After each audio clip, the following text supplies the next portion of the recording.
Kung wala kayong ink mixer, pwede kayong gumamit ng needle bar. Ito po yung standard needle na ginagamit sa mga coil machine, sa rotary. Tinanggal lang natin yung dulo. Basta siguraduhin nyo lang na malinis siya bago nyo gamitin.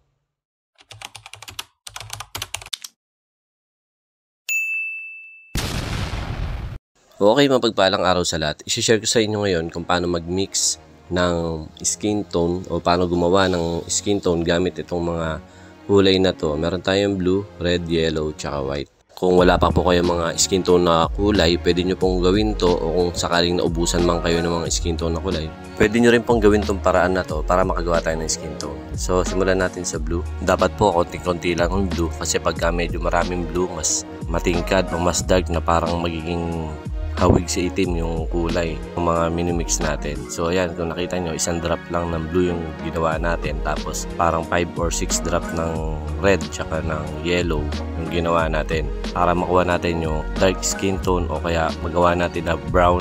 Ayan, kung makikita nyo, para siyang brown sienna. Sa ganyan timpla, pwede na tayo makagawa din ng portrait sa ganyan.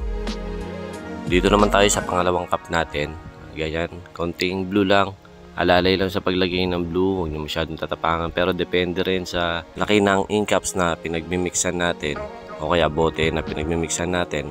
Siyempre, mas malaking size ng ink caps o kaya mas malaking size ng bote, medyo dagdagan natin ng blue. Pero huwag naman sobra, kailangan mas lamang pa rin yung red tsaka yung yellow. Tapos ito, ganun pa rin yung procedure natin kagaya nung una.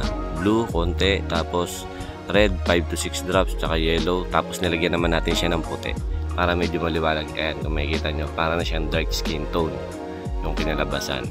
So ganun pa rin sa third cup natin, isang patak ng blue, tapos red 5 to 6, ganun. Hindi ko mabilang kasi minsan parang sumisirit siya, hindi siya nagda-drop, pati sa dilaw ganun din.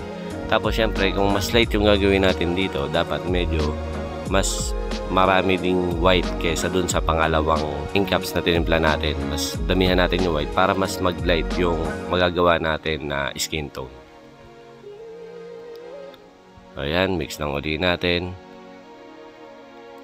Ayan, makikita nyo naman, so medyo maliit talaga tong pinagtimplahan natin, kaya medyo umaapaw yung pagmimix natin.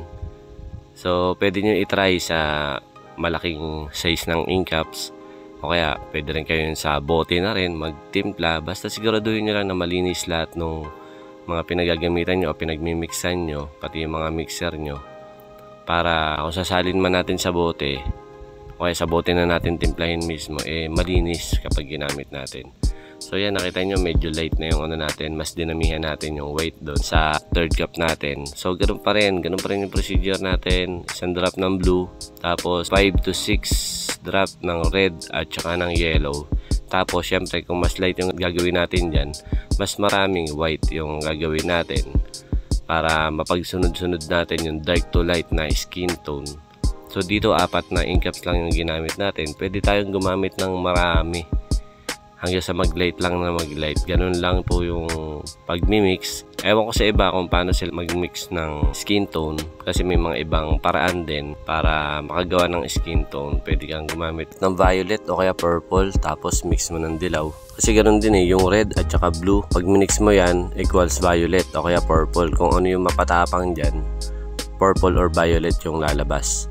So, dilaw na lang yung kulang para makagawa ka ng skin tone. Ayan, kagaya ng fourth cup natin, medyo napatapang yung timpla natin. So, dadagdag lang tayo ng puti para mas mapalight natin siya, na mas light dun sa third cup natin. Ganun lang, kung ano yung kulang, dagdag lang tayo ng puti kung kailangan i-light. Pwede rin dagdag tayo ng yellow para medyo maging flesh tone naman. Kasi ang skin tone, ang basehan ko dyan, ang kulay ng skin tone medyo mamula-mula. Tapos ang flesh tone naman, mas matapang sa dilaw. Yun yung obserbasyon ko sa pag-mix o sa mga kulay ng mga skin tone at saka flesh tone. Ito po, needle bar. Ito po yung standard needle na ginagamit natin sa mga coil machine, rotary. Kung wala kayong ink mixer, pwede nyo pong gamitin to. Ganyan lang po, basta siguraduhin nyo malinis. Yan, yung pinaka-hook nya, yan po yung gagamitin natin ng pang-mix. Tsaka dagdag din, yung mga na-timpla natin, Pwede nyo rin po yung paghalu-haluin para mas makagawa tayo ng iba pa na kulay. Skin tone din pero magagawa pa natin siyang patapangin o kaya ilay pa ng husto. Magagawa din natin yan sa pamamagitan ng pagmimix din yan, mga minix natin na yan. So yun lang, maraming salamat sa panonood. Abang-abang lang po tayo sa mga susunod pang tutorial, kaya don't forget to follow and share, pero pusuan mo muna bago mo i-share. Muli, ako si Nagsilarpe ng Nads Tutorial. Hanggang sa mga susunod na video, God bless sa ating lahat at maraming salamat.